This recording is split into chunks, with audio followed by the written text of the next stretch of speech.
ఎప్పుడైతే దేవుని బిడ్డగా మనం ఉన్నామో, పౌలు గారు ఫిలిప్పీలో ఉన్నటువంటి మంచి పేరు పెట్టి, అమ్మ మీరంతా నా కిరీటం, మీరే నా ఆనందం, కానీ రెండు పనిచేయండి, ఇప్పుడు స్థిరంగా ఉండండి, రెండు ఏక మనస్సు ఐక్యతగా ఉండండి. దేవుని బిడ్డగా నాకు ఎక్కడో గుర్తు రావట్లేదండి, బాగా అసలు జ్ఞాపకం రావట్లేదు. ఆ ఇంటిలో ఒక్కరు కనుక అంటే మిగతా వాళ్ళంతా సరే లేదు, సంఘం గుర్తున్నట్లు 99% మా సంఘం. పెద్దలు ఏదైనా అంటే సరే బాడీలా యూత్ అంటారు, యూత్ ఏదైనా చేసుకుంటే సరే పిల్లలు చేసుకుంటే పెద్దవాళ్ళు కట్టి చంపడదామా నా దగ్గర వాస్తవం పెట్టారు. పెద్దవాళ్ళు చేసుకుంటే స్త్రీలే పరిచినారు, స్త్రీ సమాజం చేస్తుంటే మానవ పరిచినారు అంటే ఏముంది. అది very proud of my church. నా సంఘాన్ని బట్టి నా పెట్టుబడి గర్విస్తున్నాను సోదరులు. ఫిలిప్పీ సంఘంలో పౌలు గారు బ్రతుకున్నట్టుగా నేను బ్రతుకున్నట్టుగా స్థిరంగా ఉండండి, ఏక మనసు. ఇప్పుడు ఆలోచించు, ఎల్లప్పుడూ ప్రభువునందు ఆలోచించుడి, మరలా చెప్పును ఆలోచించు, ఎందుకంటే మీ సహనమును సకల వీళ్ళకు తెలియబడనీయుడి. ప్రభు సమీపం, అది important. The lord is very near. ఆయన సమీపుకున్నాడు. ఆయన ఎప్పుడైతే సమీపుకున్నాడో మన 34 కీర్తన మొదటి చదివితే ఏ పరిస్థితులైనా, ఏ కష్టం వచ్చినా, ఏ బాధ వచ్చినా కూడా మనం ఏం చేయాలంటే నేను ఎల్లప్పుడూ యెహోవాను సన్నిధించాలి. మీరు మాట్లాడే నిత్యమైన కీర్తి ఎప్పుడు ఎల్లప్పుడు కూడా. ఏ పరిస్థితుల్లో, ఎలాంటి పరిస్థితుల్లో ఆలోచించినప్పుడు భక్తులు యోగులను జరిగేటో 9-10 వచనాల్లో ఆయన శ్రమలో ఆయన మొరపెట్టాడు. ఆయన మొరపెట్టినప్పుడు కూడా ఆయన ఆనందించలేమో కానీ దుఃఖం మాత్రం పడ్డా. చదువు, బాధ కలిగినప్పుడు దేవుడు వాడిని మొరవిను, అమ్మా వాడు సర్వశక్తి యందు ఆనందించునా. అసలు ఇవన్నీ చూడండి, క్వశ్చన్ వేసుకున్నాడు.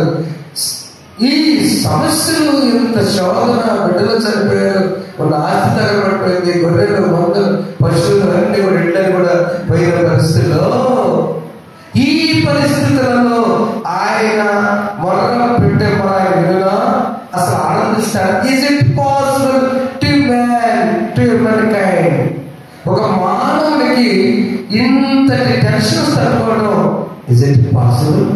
అవునండి, తట్టుకోగలమా? నిజంగా తట్టుకోగలచ్చు. కానీ ఈ మాట ఎల్లప్పుడు అనే మాట సంతోషిస్తుంది. ఎల్లప్పుడు బాధ లేదు, శ్రమ లేదు, కష్టం లేదు, ఎల్లప్పుడు ప్రభువును ఆనందించాలి. ఎల్లప్పుడు ఒకసారి జ్ఞాపకం చేస్తాను. మన జీవితాల్లో శ్రమలో పాట పాడటం అనేది ఎవరు చేయరు. ఎవరు చేశారు? పౌలు. అవి ఎలాంటి శ్రమలు అంటే చెయ్యి తప్పుకి శిక్ష వేస్తారు. 25 నమస్కారం. మధ్యరాత్రి వేళ పౌలు శిలయు దేవునికి ప్రార్థించు. అసలు ఎంత కుటుంబ ప్రార్థన, కుటుంబ ప్రార్థన. దేవుడు ఎన్నో మేలు చేస్తేనో, పంట వస్తేనో, మా నాయనలాగా గేదె తిన్నందుకు, పంట వచ్చినందుకు, నాకు కాలేజీకి వెళ్ళి వచ్చినందుకు, 4 పొలం ఒక వలసలు పెట్టింది, బెల్లము కొత్త నీళ్ళు పెట్టి పాస్టర్ రూపాయి ఇచ్చాను. రూపాయి టాప్ అంటారు. నేను చెప్పేది 69, 50 రూపాయలు పెట్టిందండి మొత్తం ఇవ్వలేదు. అది అన్ని మేళ్ళు బట్టి కానీ ఒక్కనే నాకు తెలిసి జాతర పెట్టాడు ఆ రోజుల్లో 99 అంటే 2000 ఎందుకు తెలుసా? డిఎస్సి పడింది, పరీక్ష రాశాడు, చాలా మంది బోధించాడు ఆయన తెలంగాణలో. నంబర్ 1 క్లాస్ పుస్తకం చూడు. ఆయన చేస్తూ ఆ లెక్క చెప్తారు. అందరూ చాలా ఆయన చెప్పిన ఉద్యోగాలు వచ్చినాయి. ఇక పిఈటి రిజల్ట్స్ వచ్చిన తర్వాత ఉద్యోగాలు వచ్చిన అందరికీ ఉద్యోగం వచ్చిన తర్వాత అందరూ వెళ్ళాం. చాలా భోజనాలు తయారు చేశారు. అంతా చేసిన తర్వాత సాక్షి దేవుని మహాప్రభు అన్న దేవుడు నాకు చేసిన మేళ్ళు వల్లి ఈరోజు ఎప్పుడు పెట్టినంటే ఇక అందరూ కంగారు చెప్పారు. దేవుడు నాకు ఉద్యోగం రాలేదు,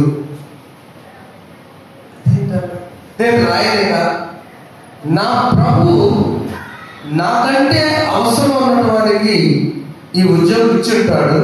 నాకు పొలం ఉంది, నాకు చెప్పడం వచ్చు, చెప్పడం రాని ప్రైవేట్ కాలేజ్ చెప్పడం రాని వల్ల ఇచ్చాడేమో.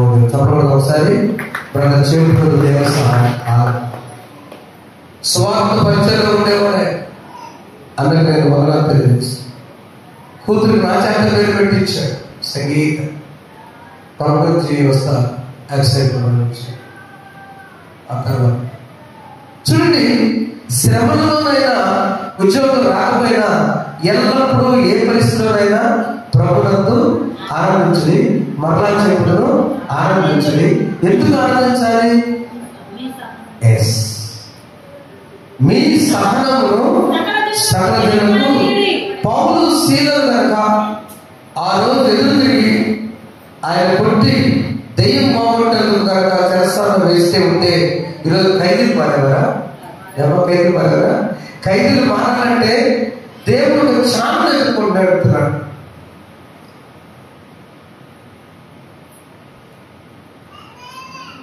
వేజలు కావాలని అందరూ ప్రార్థన తెచ్చుకున్నారు.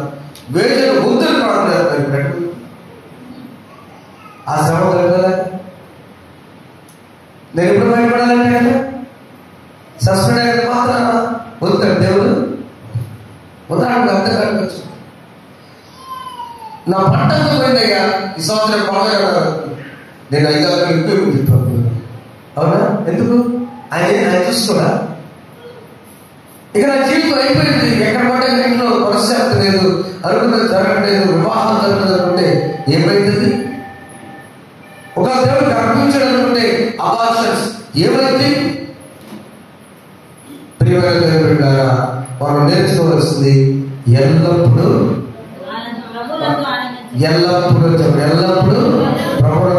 మరలా చెబుతున్నాడు. రిపీటింగ్. పౌలు గారు చాలా పెద్దవాడు, గొప్ప సేవకుడు, గొప్ప రాజకీయ నాయకుడు, గొప్ప లీడర్. అది ప్రభుత్వ మరలా వల్ల మీరు ఆనందించండి. రెండవది, మనం ఎలా ఉండాలి? ఏకమనస్కంగా ఉండాలి, నిలకడగా స్థిరత్వం కలిగి. మూడవది, ఎడతెగక ప్రార్థన చేయాలి. మొదటి 5వ అధ్యాయము 16వ వచనం చూస్తే ఎడతెగక ఇలాగ చేయక అంతే. ఎడతెగ ప్రార్థన చేయండి. ఎడతెగ ప్రార్థన అంటే అర్థం ఏంటి? ఎడతెగ అంటే అర్థము ప్రే వితౌట్ సీజింగ్. మనం ఊపిరి పీల్చుకుంటున్నామా లేదా? నాకే చూడండి, మనం ఎడతెగక కొన్ని లక్షల సార్లు పీల్చుకున్నాం లేదా? దీని అర్థం ఏమైంది? ఒకరోజు అంటే ఒకరోజు, ఒక గంట అంటే వేసుకెళ్ళా. మరి ప్రార్థన విషయంలో ఎంతకాలము? ఊపిరి ఉన్నంత వరకు ప్రార్థన చేయాలి. అది ప్రభుత్వం కోరుకుంటున్నా. అలాగే మనం చూస్తే చివరిగా కనిపెట్టుట. యూదా పత్రిక మొదటి అధ్యాయము 9వ వచనంలో కనిపెట్టుట. ఎప్పుడైతే మనం ప్రభుత్వం కనిపెట్టుకున్నామో చూడండి, జ్ఞానులు కనిపెట్టుకొని వారు వెళుతూనే ఉన్నారు.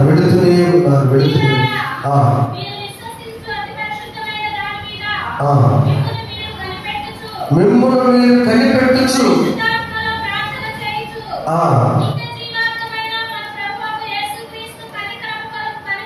అంతే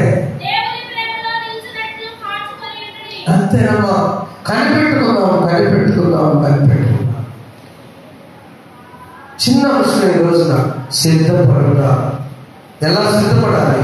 ఫిలిప్పీ సంఘవాసులు స్థిరంగా ఉన్నారు, ఎన్నొచ్చినా తామకుండా ఉన్నారు, నిలకడగా ఉన్నారు. రెండవది ఏక మనసు కలిగి ఉన్నారు.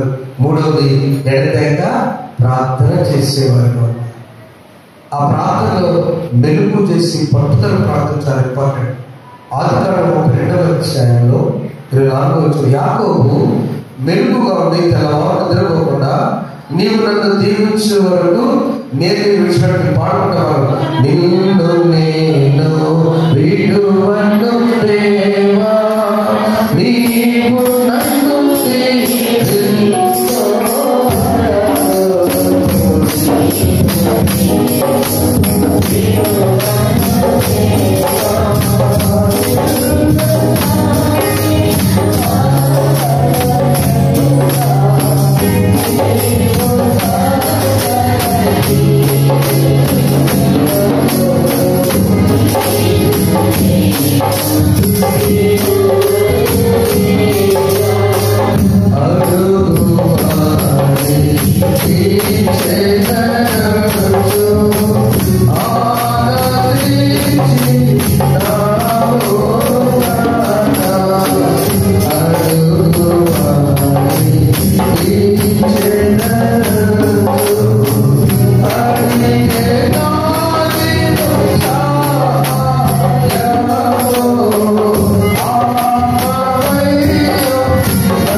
యాకోబు చాలా తెలియగల వాడు.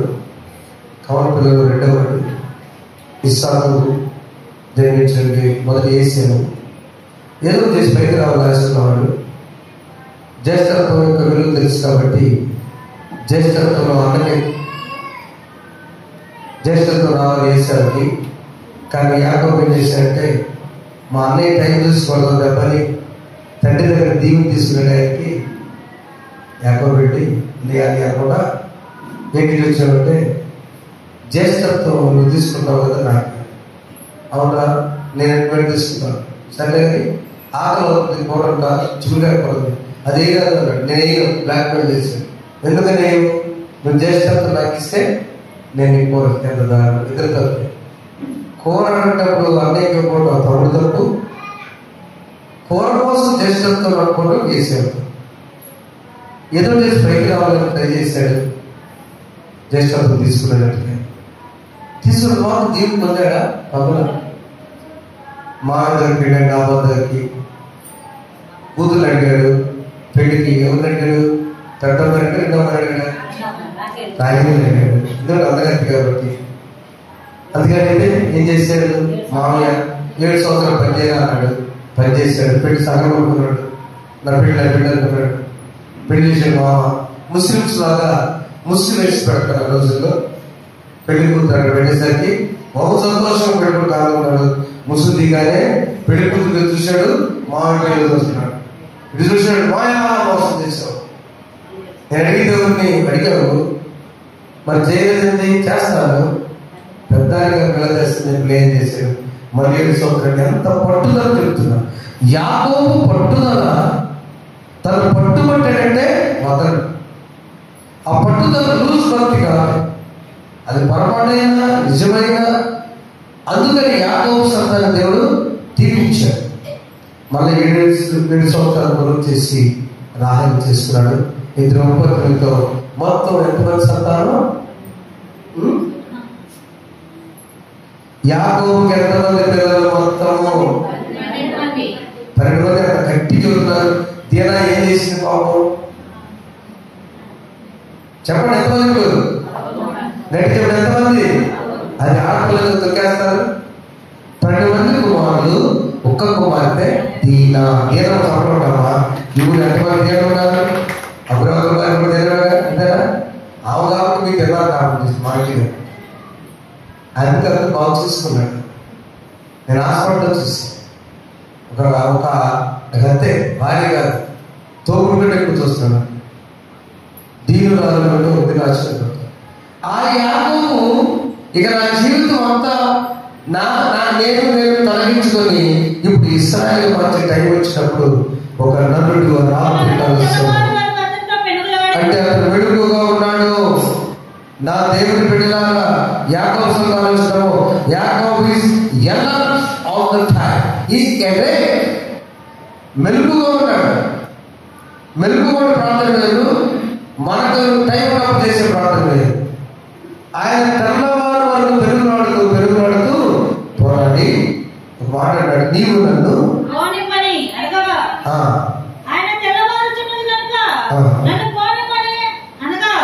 దేవుడు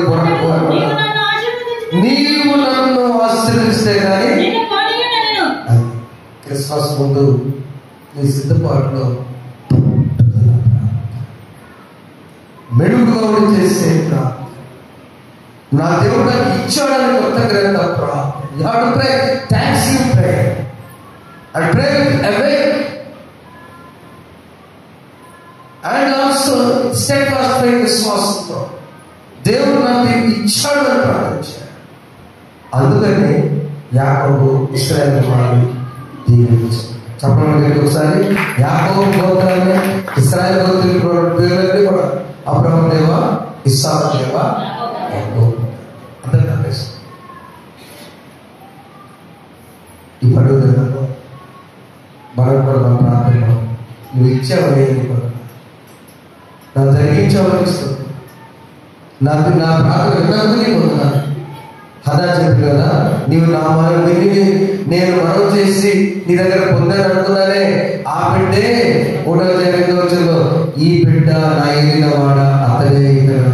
నీ దగ్గర నేను మొదలుపెట్టి ఉన్నాను, నీ దగ్గర నేను కన్నీరు కాల్చి ఉన్నాను, నీ దగ్గర స్తుతించి ఉన్నాను. నా ఫ్యామిలీతో వచ్చాను చర్చికి, విడిచిపెట్టిన దేవుడు కుటుంబంతో వస్తే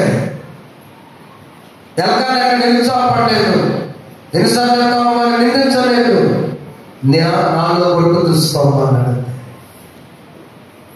ఇదిరా నీ ప్రార్థన దేవుడు వినటానికి సిద్ధమైతే మనం ఏం చేస్తే దోహరస్వరం మొదలొచ్చాము. ఆయన స్వరంలో వినేవారిగా ఉండాలి. మొదటి భాగంలో ప్రార్థన చేయాలి, రెండవ భాగంలో ఆయన స్వరాన్ని వినేవారిగా చేయాలి. అయ్యో నువ్వు ఎలా ఇస్తుంటే గత వారం చెప్తున్నావు కాబట్టి ప్రభు దేవుడు అందుకన్నాడు, ప్రవక్త విషయం చెప్పినట్టు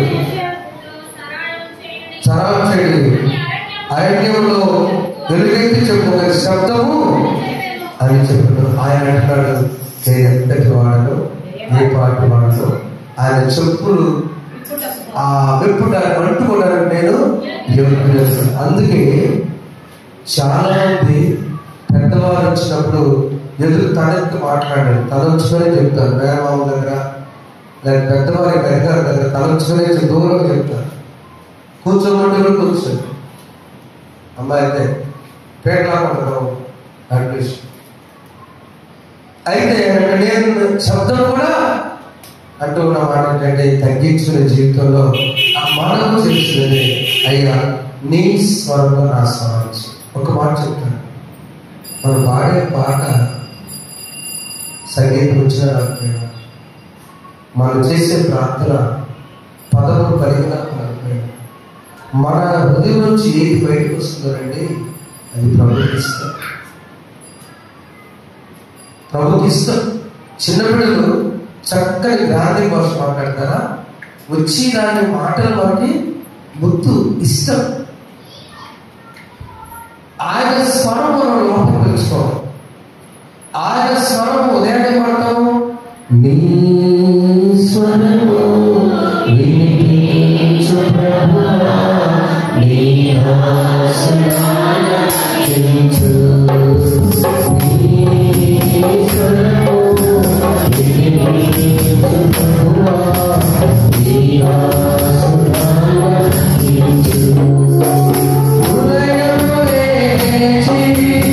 ఈ స్వరము వినుట నాకు ఎంతో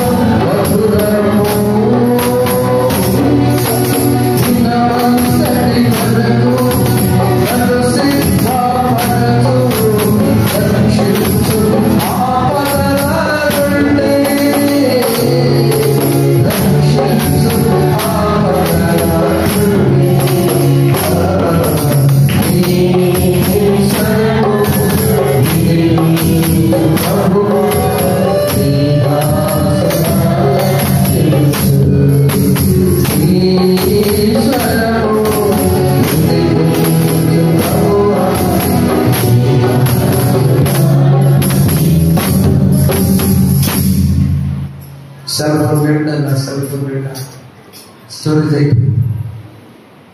ఏదైనా పాట ఎక్కుతామంటే అయిపోయింది స్టోరేజ్ వస్తుంది.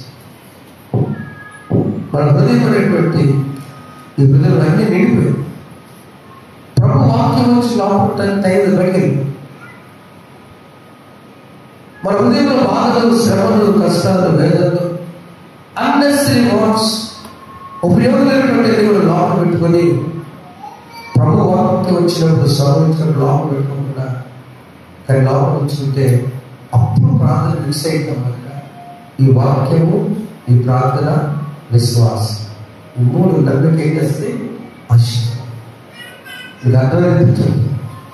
దేవుడు మనకి లోపల ఉంటే ఒక్క మాట గుర్తుంటే నాకు అనవసరం. నా దేవుడు యోగు కంటే నా శ్రమ ఉంటుంది కదా, పౌరుషుల కంటే శ్రమ కాదు, కానీ దేవుడు నాలో నాడు,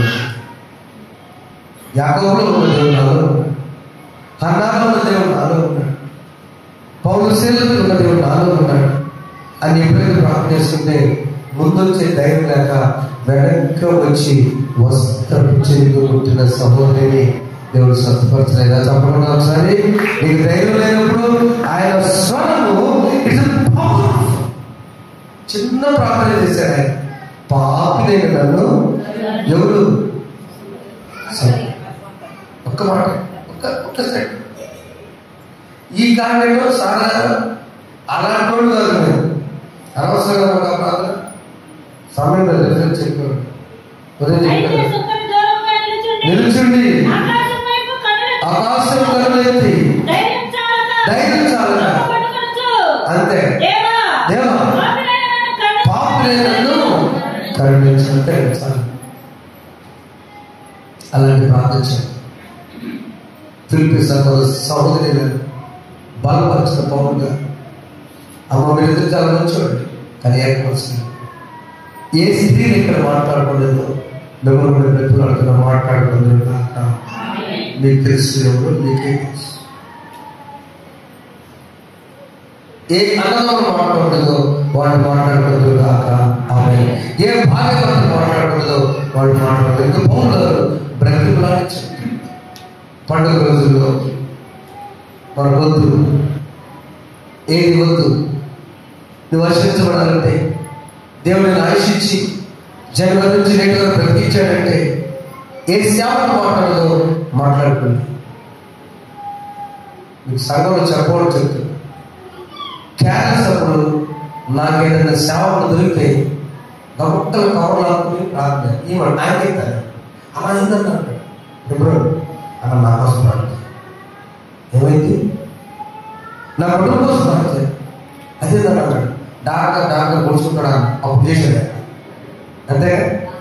ఏ డాక్టర్ అక్కడ పోల్చుకుంటాడా? సెలవు పెట్టుకున్నాడా? అంటే సెలవు పెట్టుకున్నాడా? కొన్ని ఆపరేట్ చేసుకున్నాడు అప్పుడు చేసాడు. అదే కదా అప్పుడు వాళ్ళు దీన్ని చక్కగా ఈ పండుగ దినాలలో సేవకుల మధ్య కూడా ఏక మనసున్నారు.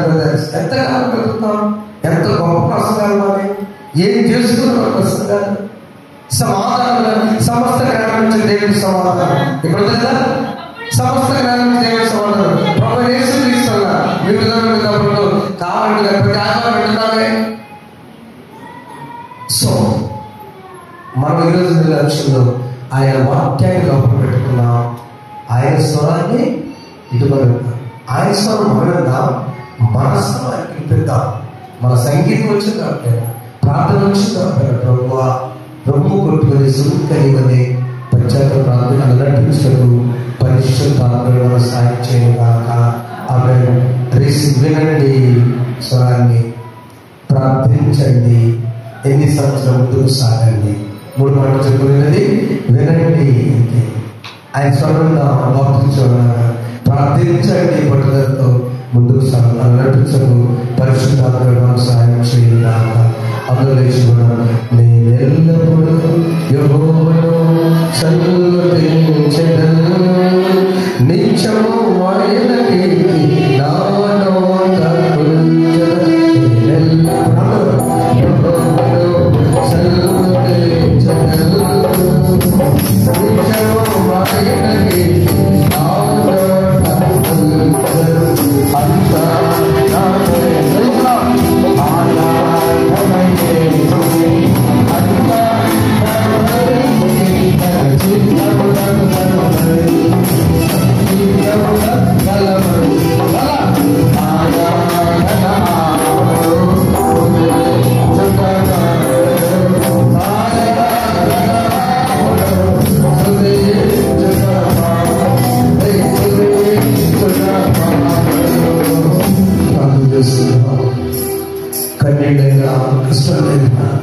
నేను మాట్లాడే ప్రభు ఎల్లప్పుడూ ఆనందించాను, సమస్యలు ఆనందించు. భక్తులైన యోగు అంత పరిస్థితుల్లో ఎవరైనా ప్రార్థన చేయగా ఎంత గొప్ప, ఏ పరిస్థితి ఉన్నావో, ఏ కనీ పరిస్థితిలో అయినా పండుగ చేయవా, చేసుకుంటాను, నేను చేసుకుంటానే.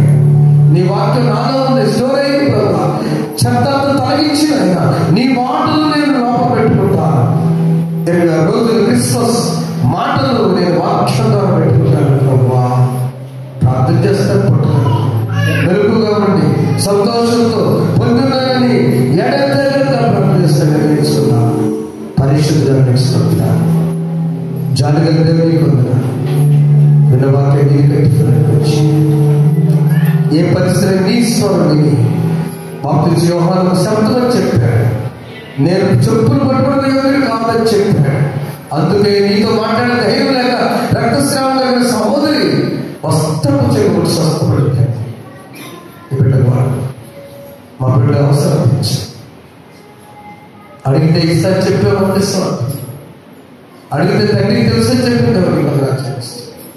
ఏసునామమున తండ్రి సమస్త జ్ఞానం ఇచ్చే దేవుని సమానం ప్రభు యేసు క్రీస్తు మీరు కావాలని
సిద్ధపడదాం.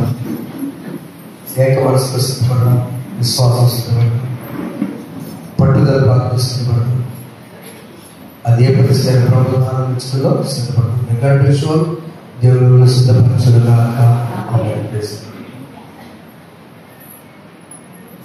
ప్రభు మీ జీతాలు చేస్తున్న మొదలుపడే వచ్చి ప్రార్థించుకొస్తుంది.